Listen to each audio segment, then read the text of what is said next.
నమస్తే, welcome to వార్తలు వాస్తవాలు. నేను సీతారామరాజు. ముందుగా ఈరోజు పత్రికల్లో వచ్చిన ప్రధానమైన వార్తలు ఒకసారి చూద్దాం. ముందు నమస్తే తెలంగాణ. త్రిపురార్ ఫైట్ తథ్యం, రాష్ట్రంలో రానున్నది రీకాల్, రిగ్రెట్, రివోల్ట్ ఉద్యమం అంటూ కేటీఆర్ గారు స్పష్టం చేసిన అంశం కనిపిస్తోంది. ఈ రాష్ట్రంలో రీకాల్, అలాగే రిగ్రెట్, అలాగే రివోల్ట్, ఈ మూడు అంశాల ఆధారంగా తప్పకుండా ఉద్యమం రాబోతుందని బీఆర్ఎస్ వర్కింగ్ ప్రెసిడెంట్ కేటీఆర్ గారు స్పష్టం చేశారు. సర్కార్ను కాదు, సర్కస్ను నడుపుతున్నారని చెప్పేసి ఆయన మండిపడ్డారు. వచ్చేది ముమ్మాటికి బీఆర్ఎస్ఏ, ముఖ్యమంత్రి కేసీఆర్ గారే అనే విషయాన్ని కూడా ఆయన కుండబద్దలు కొట్టి చెప్పిన అంశం మనం చూస్తూ ఉన్నాం. రేవంత్కు కర్రుగాల్చి వాత పెట్టడం ఖాయమంటూ కూడా మండిపడ్డారు. బీజేపీతో బీఆర్ఎస్కు ఎలాంటి అండర్స్టాండింగ్ లేదు, ఇది కేవలం దుష్ప్రచారం మాత్రమే అని కూడా స్పష్టం చేసిన అంశం కనిపిస్తూ ఉంది. తెలంగాణ రాష్ట్రంలో అసలు బీజేపీ అనేదే లేనే లేదు. తెలంగాణలో కేవలం ప్రధానమైన ప్రత్యామ్నాయంగా తెలంగాణ సమాజం అంతా కూడా బీఆర్ఎస్ పార్టీని మాత్రమే చూస్తోంది. ఆదిలాబాద్ నుంచి అలంపూర్ వరకు ఒకే నినాదం ఇప్పుడు మారుమోగుతూ ఉంది. కొట్లాడి తెచ్చుకున్న తెలంగాణను 10 ఏళ్ల పాటు ఎలా ప్రగతి పథంలో నడిపించిందో బీఆర్ఎస్ పార్టీ, ఆ ప్రతి అంశాన్ని కూడా ఇప్పుడు తెలంగాణ సమాజం యావత్తు కూడా గుర్తుంచుకుంటోంది, చర్చించుకుంటోంది. ఈ 2.5 ఏళ్ల కాంగ్రెస్ పాలనలో జరుగుతున్న నష్టాన్ని కూడా పూర్తి స్థాయిలో అంచనా వేసిన నేపథ్యంలోనే మరోసారి స్వీయ రాజకీయ అస్తిత్వమే తెలంగాణకు శ్రీరామ రక్ష అనే భావన అన్ని వర్గాలు, అన్ని రంగాలకు సంబంధించిన ప్రజల్లో వ్యక్తమవుతుందనే అంశాన్ని కూడా ఆయన వెల్లడించారు. తెలంగాణ రాష్ట్రంలో అసలు బీజేపీ లేనే లేదు. కాంగ్రెస్ పూర్తిగా కుప్పకూలిపోయింది. గ్రామాల్లోకి కాంగ్రెస్ మరోసారి వెళ్ళే పరిస్థితి లేదు. తెలంగాణ సమాజం అంతా కూడా కాంగ్రెస్ను తరిమి కొట్టే పరిస్థితి ఉందని కూడా ఆయన హెచ్చరించారు.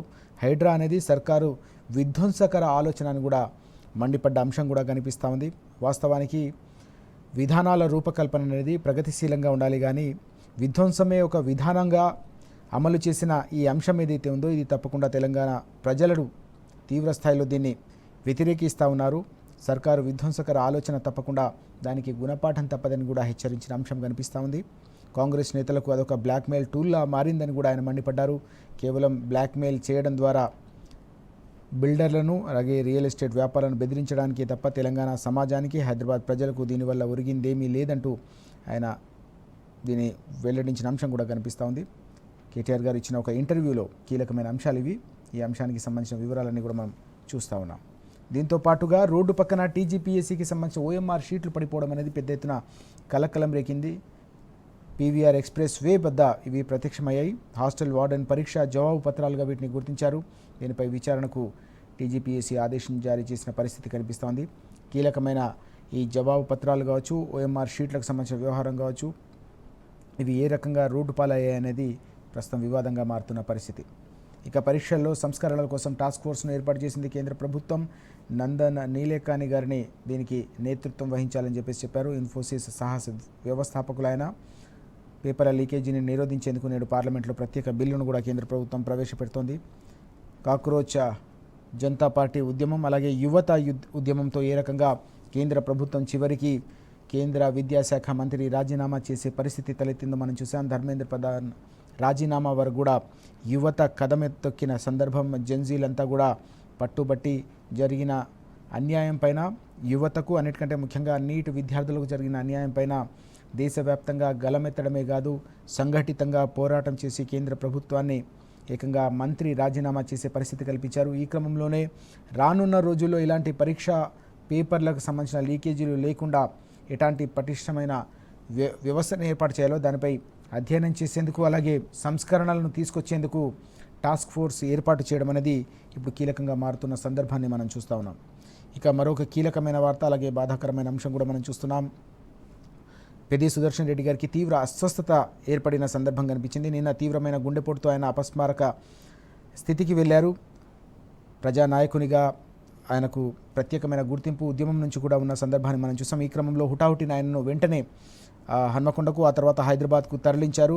మెరుగైన చికిత్స ప్రస్తుతం అందిస్తున్న సందర్భం కూడా కనిపిస్తూ ఉంది.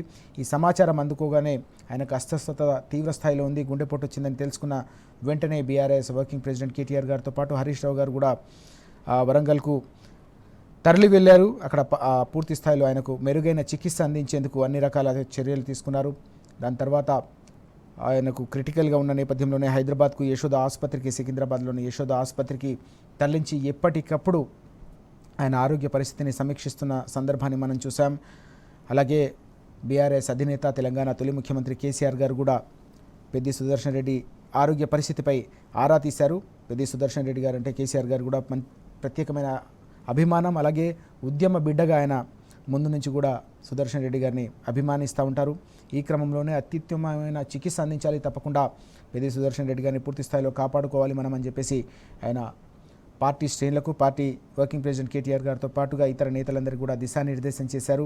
దగ్గరుండి అన్ని రకాలుగా చికిత్స అందేలాగా అవసరమైన అన్ని ఏర్పాట్లు చేసేలాగా చూసుకోవాలని చెప్పేసి కూడా కోరారు. ఈ క్రమంలోనే నిన్న పార్టీ నేతలంతా కూడా కేటీఆర్ గారు, హరీష్ రావు గారితో పాటు పార్టీ నేతలంతా కూడా సికింద్రాబాద్ యశోద ఆసుపత్రి వద్ద వారంతా తరలి వెళ్ళి ఇప్పటికి కూడా పూర్తి స్థాయిలో ప్రతిక్షణం అందుతున్న చికిత్సపై వైద్యులతో కూడా మాట్లాడి సంప్రదించి దిశానిర్దేశం చేస్తున్న పరిస్థితి, ఆరా తీస్తున్న సందర్భం కూడా కనిపిస్తుంది. పూర్తి స్థాయిలో పెద్ది సుదర్శన్ రెడ్డి గారు కోలుకోవాలని చెప్పేసి తెలంగాణ సమాజం యావత్తు కూడా కోరుకుంటున్నారు. ఉద్యమ బిడ్డలంతా కూడా కోరుకుంటున్న సందర్భం మనం చూస్తూ ఉన్నాం. ఆయన అభిమానులే కాదు, పార్టీలకు అతీతంగా కూడా నిన్న పెద్ద ఎత్తున ఆయన త్వరగా కోలుకోవాలని ఆకాంక్షించిన సందర్భం కూడా మనకు కనిపించింది. అలాగే నర్సంపేటలో కూడా పెద్ద ఎత్తున ప్రజలు అక్కడికి తరలివచ్చి తమ అభిమాన నాయకుడు పూర్తి స్థాయిలో కోలుకోవాలని వారంతా కూడా ప్రార్థనలు చేసిన సందర్భం కూడా మనకు కనిపించింది. అలాగే కర్ణాటకలో నీళ్లు, తెలంగాణలో బీళ్లు అంటూ మరో కీలకమైన వార్త. సాగునీటి కష్టాలు కొనసాగుతూ ఉన్నాయి. కర్ణాటక ఏ రకంగా కలకల్లాడుతుందో మనం చూస్తూ ఉన్నాం.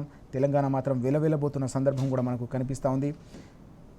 కరువు, కాంగ్రెస్ తెచ్చిన కరువుతో తెలంగాణ పల్లెలు, తెలంగాణ వ్యవసాయం ఏ రకంగా కునారిల్లిందో ఆ అంశానికి సంబంధించిన సమగ్రమైన వార్త ఇది. కృష్ణా భీమాపై అడ్డగోలుగా బ్రిడ్జ్ కమ్ బ్యారేజ్లు నిర్మిస్తోంది కర్ణాటక. ఈ క్రమంలోనే ఆ ప్రాజెక్టుల సందర్శన కోసం పెద్ద ఎత్తున బీఆర్ఎస్ మహబూబ్ నగర్ జిల్లాకు సంబంధించిన నేతలు, దక్షిణ తెలంగాణకు సంబంధించిన నేతలంతా కూడా తరలి వెళ్ళి జరుగుతున్న నష్టాన్ని, తెలంగాణకు సంబంధించిన జరుగుతున్న అన్యాయాన్ని, కాంగ్రెస్ ప్రేక్షక పాత్ర వహిస్తున్న అంశాలను కూడా ఈ సందర్భంగా ధ్వజమెత్తిన విషయాలన్నీ కూడా మనకు పత్రికల్లో ప్రధానంగా కనిపిస్తూ ఉన్నాయి. ఇవి ఈరోజు మనకు కీలకంగా కనిపిస్తున్న వార్తలు.